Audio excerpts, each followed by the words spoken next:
So you lost another offer, not because of the price, but because a listing agent didn't know you.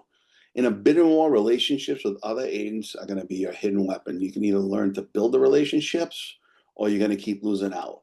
Hi, I'm Scott Patel with the Home and Key Group at LPT Realty. Today, I'm going to cover the first step on how to write winning offers. The first step is all about building relationships long before you ever write the offer.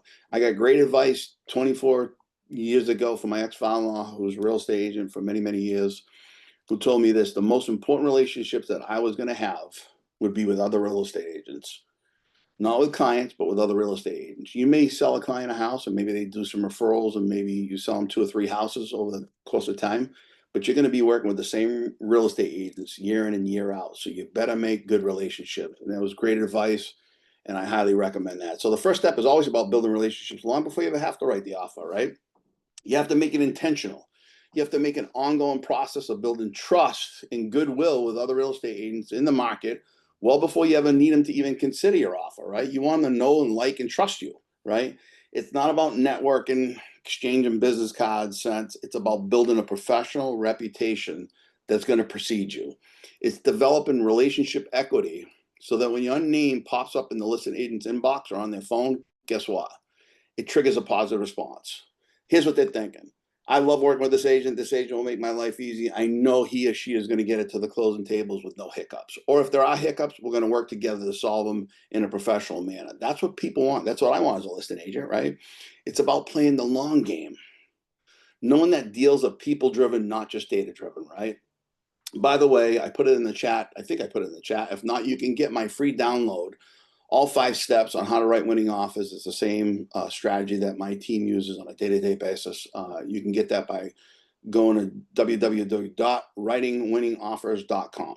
Okay, so why is it really important? Well, in a competitive market, offers are really decided solely on price, especially over the last handful of years.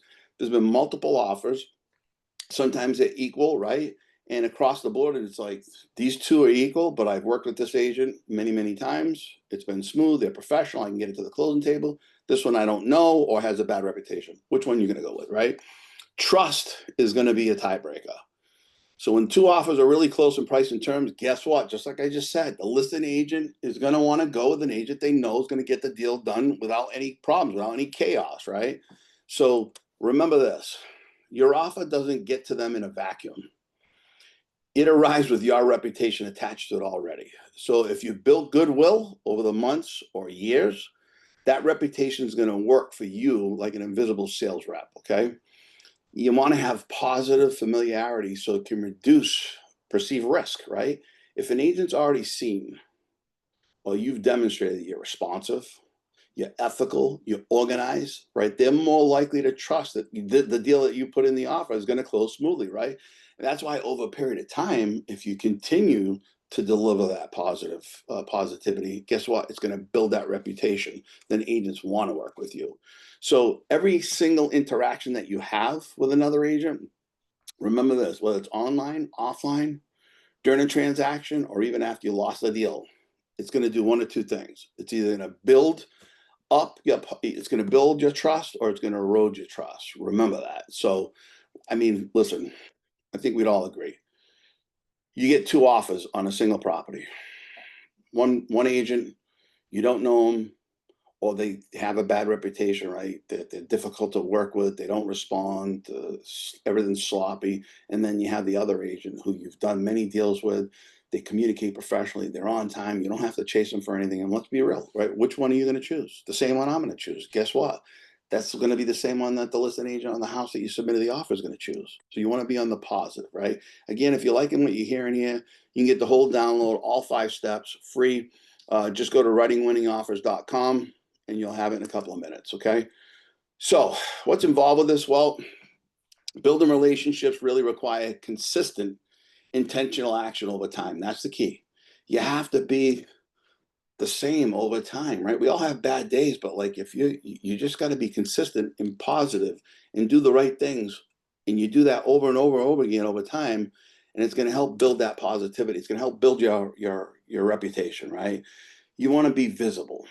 You want to have regular positive interaction with agents, right? Key word here: positive interaction with agents. comment on their social posts, right? Compliment them on their marketing. Let them know when they have a great listing, right? So say hello at open houses. I know when I meet agents at an open house and they're with their buyers, I always let them know, hey, you were the right person. They're going to really take good care of you. That goes a long way, right? That's a goodwill deposit, right? Make deposits into the equity account, not withdrawals, right? Then if you're making positive deposits all the time, when it's time for withdrawal, there's money in there, right? So congratulate the agents on their closings, right? Share their listings on social media. Just straight share them, right? Give that credit where credit's due, right? What credit's due. So you want to become reliable. There's nothing worse. I can tell you this. I'm sure you're going to all agree with this, right? How many agents do you know they don't answer the phone and they don't answer their texts? There's nothing worse than making a phone call, leaving a message, texting somebody, and you don't get a call or a text back in a reasonable time. Sometimes it goes days, right? So you don't want to be that person, right? I have my agents tell me this all the time. Also, I called so and so 2 days ago. They're making me look like a jerk to the buyer, and so the only thing I tell them is learn from that. You don't want to be that agent. So that's what I tell you here, right? Don't be that agent. Return calls and text quickly, even when it's difficult. That's when you got to pick up the phone when there's a problem. You can't run from it. It's not going to go away, right? So just answer it, get on it, be honest, open, and you're not going to lose with honesty. So learn how to submit clean, organized offers. There's nothing worse than sloppy offers. We'll get into that in the next couple of steps, next couple of videos, right? Follow the timelines without being chased. There's nothing worse than having to do your job and somebody else's job, right? Stay in your lane. Bill Belichick, do your job. The other agent does their job. The lender does their job. Everybody wins. You want to have great ethics and honesty. Always be truthful, even when it's uncomfortable. Sometimes we have to deliver not so comfortable news, right? Remember, it's all about integrity. People are going to remember that, right? You want to build a reputation, right? In that you're the positive go-to person in the area, right? When you submit an offer, they're going to love working with you, right? Avoid bad mouthing other agents in public forums, right? Every comment that you throw out there is going to build or chip away at your reputation. So keep it to yourself. I know it's difficult sometimes. We want to share the stories, but do yourself a favor.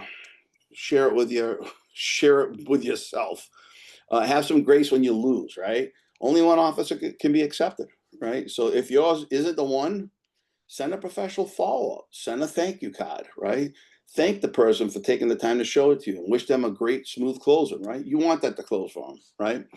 You want to have a strong professional circle of people you surround yourself with, your partners, your business partners, your lenders, your inspectors, your title companies, right? You want to have them have ethics and morals and act just like you do. So again, if you're liking what you hear, you can get the download of all 5 steps, how to write winning offers. Again, it's the same strategy that we use in our office every single day. You can get that by visiting writingwinningoffers.com. So here's an action plan of how you can do it. One of the things I did when I first started out, I built the top 20 agent list in my market, right?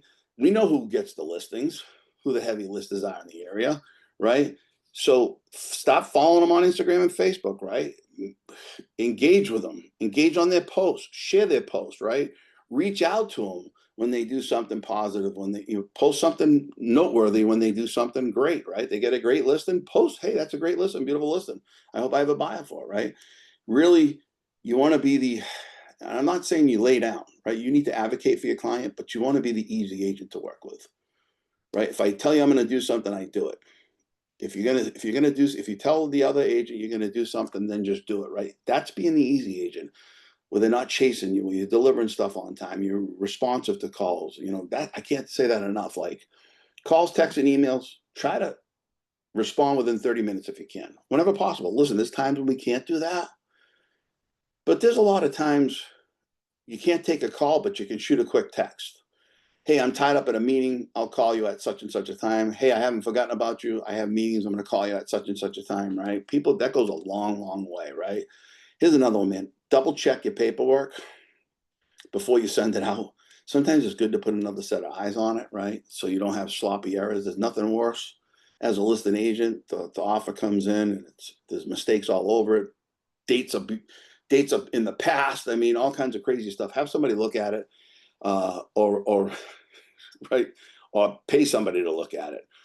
Stick to the agreed timelines without having to be reminded, right? Nobody wants to chase anybody down. I said this earlier. Like, I love that Bill Belichick philosophy.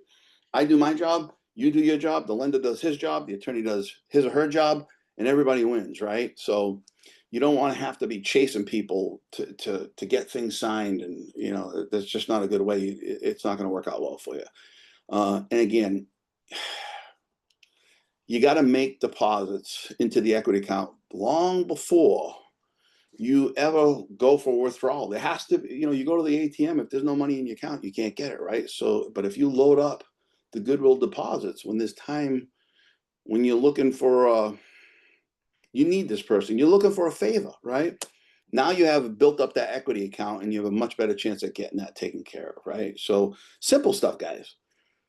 Compliment them on their listing photos, their marketing, staging, share one of their posts, and share the post, just share it, right? Don't put yourself in there, share it, right? Tag them and congrats when they close a deal. Leave a last impression even when you lose. That shows how gracious you are and how professional you are, because we can't win them all, right? Don't be the angry one. Nobody wants to work with that. So, after you lose out something, do yourself a favor.